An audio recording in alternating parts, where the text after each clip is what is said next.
Ganpati Hindi classes में आपका हार्दिक अभिनंदन है। खुश रहिए, मस्त रहिए और खूब परिश्रम कीजिए। तो प्यारे बच्चों, आज का हमारा जो टॉपिक है वो बहुत ही इम्पोर्टेंट है और हमने उसी में से कुछ महत्वपूर्ण जो यहाँ लिखे हैं उसके पार्ट 1 है और नेक्स्ट जो पार्ट 2 होगा उसमें इसी से संबंधित और हम लिखेंगे। तो आज का जो हमारा टॉपिक है वो है वाक्यांश के लिए एक शब्द।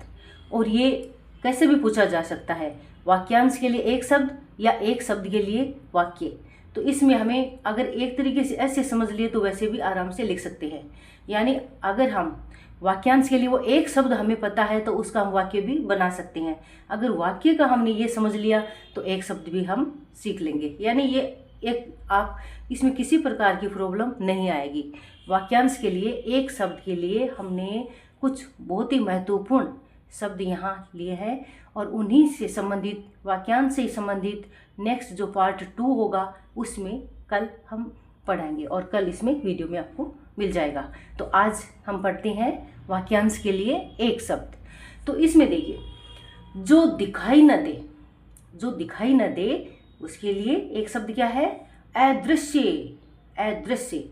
अब मान लीजिए यहाँ आ जाए अदृश्य, इसके लिए एक वाक्य तो क्या हो जाएगा? जो दिखाई नहीं दे, और जो दिखाई नहीं दे वो अदृश्य। ऐसे साथ में समझ सकते हो। जो सब कुछ जानता हो, जो सब कुछ जानते हो उसको क्या बोलते हैं? सर्वज्ञ। सर्व यानी सब, ज्ञ यानी जानना। तो सर्वज्ञ कहते हैं ना, कभी आप तो सर्वज्ञ हो कहते हैं ना इसे बोलचाल में। तो सर्वज्ञ यानी सर्व यानी सभी, ज्ञ यानी जानना। जो कम बोलता हो कहते हैं ना वो तो बहुत ही मीतभाषी है। मीतभाषी संक्षिप्त में बोल देते हैं ना, मीतभाषी। उसका विस्तार से क्या बोलते हैं? जो कम बोलता हो। तो जो कम बोलता हो उसका क्या है? वाक्यांश के लिए एक शब्द है मितभाषी। जो बहुत बोलता हो उसको क्या बोलते हैं? वाचाल। कहते हैं ना वो तो वाचाल प्रवृत्ति का है। वैसे जो दिखाई न दे अदृश्य। दृश्य यानी जो दिखाई दे, अदृश्य यानी जो दिखाई न दे। तो इसी के साथ हम एक और याद हो जाता है, दृश्य यानी जो दिखाई दे, अदृश्य यानी जो दिखाई न दे। जिसका कोई शत्रु न हो, जिसका कोई शत्रु ना हो उसको क्या बोलते हैं? अजात शत्रु। अजात शत्रु। जो ईश्वर में विश्वास रखता हो, जो ईश्वर में विश्वास रखता है उसको बोलते हैं क्या? आस्तिक। आस्तिक को ऐसे आस्तिक आ जाए और ऐसे बोलेगी, इसको विस्तार से लिखिए वाक्य में। तो जो ईश्वर में विश्वास रखता हो, और ईश्वर में जो विश्वास रखता हो एक शब्द में आस्तिक। और जो ईश्वर में विश्वास नहीं रखता हो उसको क्या बोलते हैं? नास्तिक। जो दूसरों पर उपकार करे, उपकार भलाई, किसी भी प्रकार से दूसरों की जो भलाई करते हैं उनको क्या बोलते हैं? परोपकारी। पर प्लस उपकारी, पर प्लस उपकार यानी परोपकार, दूसरों की भलाई करना। अपरोपकार, पर प्लस उपकार, पर यानी दूसरे, उपकार यानी भलाई। अब यहाँ परोपकारी, तो परोपकारी यानी दूसरों की भलाई करने वाले। जहाँ पहुँचना कठिन हो, दुर्गम। गम यानी जाना, दुर्गम यानी जहाँ कठिन हो जाना। कहते हैं ना बहुत ही दुर्गम स्थल है, बहुत ही दुर्गम मार्ग है, कठिन मार्ग है, वहाँ चलना ही मुश्किल हो जाता है, ऐसे बोलते हैं ना। तो उसको बोलते हैं जहाँ पहुँचना कठिन हो, दुर्गम। जो पहले कभी न हुआ हो, जो पहले कभी न हुआ हो, अभूतपूर्व है। भूतपूर्व यानी जो पहले हुआ हो, अभूतपूर्व यानी जो पहले कभी न हुआ हो। जो कहा न जा सके, जो कहा न जा सके अकथनीय। और इसी से समझ लेते हैं जो कहा जा सके उसको कहते हैं कथनीय।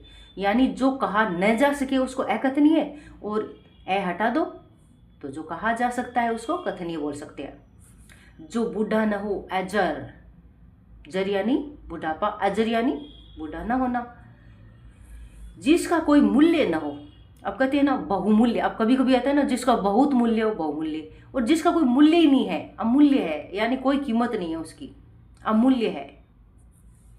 जो जानने योग्य हो, ज्ञातव्य। ज्ञातव्य, ज्ञात यानी जानना।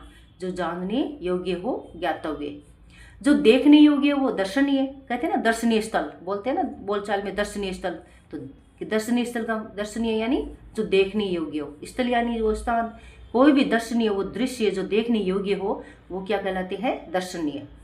जो क्षमा करने योग्य हो, क्षम्य। जो क्षमा करने योग्य होते हो वो क्षम्य। जो कभी नष्ट न हो, जो कभी नष्ट न हो, वो क्या है? अनश्वर, जो कभी नष्ट नहीं होता। जो स्वयं उत्पन्न हुआ हो, स्वयंभू, जो स्वयं उत्पन्न होते हैं ना, उनके लिए है स्वयंभू। दूसरों पर उपकार करने वाला, परोपकारी। जो कुछ न जानता हो, अज्ञ, जो कुछ न जानता हो उसको बोलते हैं अज्ञ। जो सब कुछ जानता हो, जो सब कुछ जानते हो, अब इसमें क्या करते हैं? विज्ञ। तो अब इसमें देखिए कितने सरलता से ये सब कुछ दिया गया है। ये एकदम सरल भाषा में है, सहज भाषा में है, एकदम आसानी से आप इसको समझ सकते हो। इसमें किसी प्रकार का कोई प्रॉब्लम नहीं है।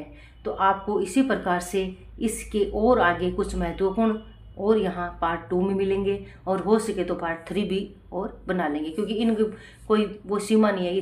कितने भी इनको हम जितना हो सके उतने ज़्यादा रिवाइज करेंगे तो उसको अच्छा है। तो इसमें आपका कोई भी जितना भी आप एक बार इसको ध्यान से पढ़ोगे तो इतने शब्दों से आप बहुत कुछ समझ जाओगे, इनका मीनिंग भी समझ जाओगे और बहुत कुछ आप समझ जाओगे। तो इस प्रकार से आज आपने जो समझा, वीडियो देखा, समझा, अगर आपको अच्छा लगा है तो आप अपने जो और भी छात्र है, आप और भी जो हिंदी के जो ज्ञान लेने के जो इच्छुक है, जो जिज्ञासु है, जिज्ञासु ये इसी का ही है, जिज्ञासु यानी जानने की इच्छा रखने वाला, जिज्ञासा यानी जानने की इच्छा रखना। तो इसीलिए हम बोलचाल में भी जितना हो सकते हिंदी के शब्दों का ही प्रयोग करते हैं, ताकि आप और ज़्यादा हिंदी के जो शब्दकोश है उनको समझ सको। तो हमारी इस सरल सहज बोधगम्य भाषा का यूं ही आपको वीडियोज़ मिलते रहे, आप यूँ ही समझते रहे सरलता से, सहजता से।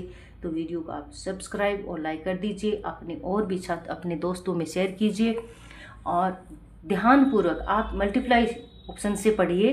ऐसे नहीं कि सिर्फ वाक्यांश के लिए एक ही शब्द अध्ययन कर रहे हो तो वहाँ तक ही सीमित रहो। इसके विलोम भी है, जैसे दृश्य, अदृश्य, ऐसे आस्तिक, नास्तिक, तो ये विलोम भी है साथ साथ में। यानी आपको चौतरफा से आपको इसको याद करना है। सुगम, दुर्गम, तो ये सारी चीज़ें, कथनीय, अकथनीय, मूल्य, बहुमूल्य, यानी बहुत कुछ है जो आप इसमें साथ में समझ सकते हो। तो वीडियो देखने के लिए, समझने के लिए थैंक यू सो मच।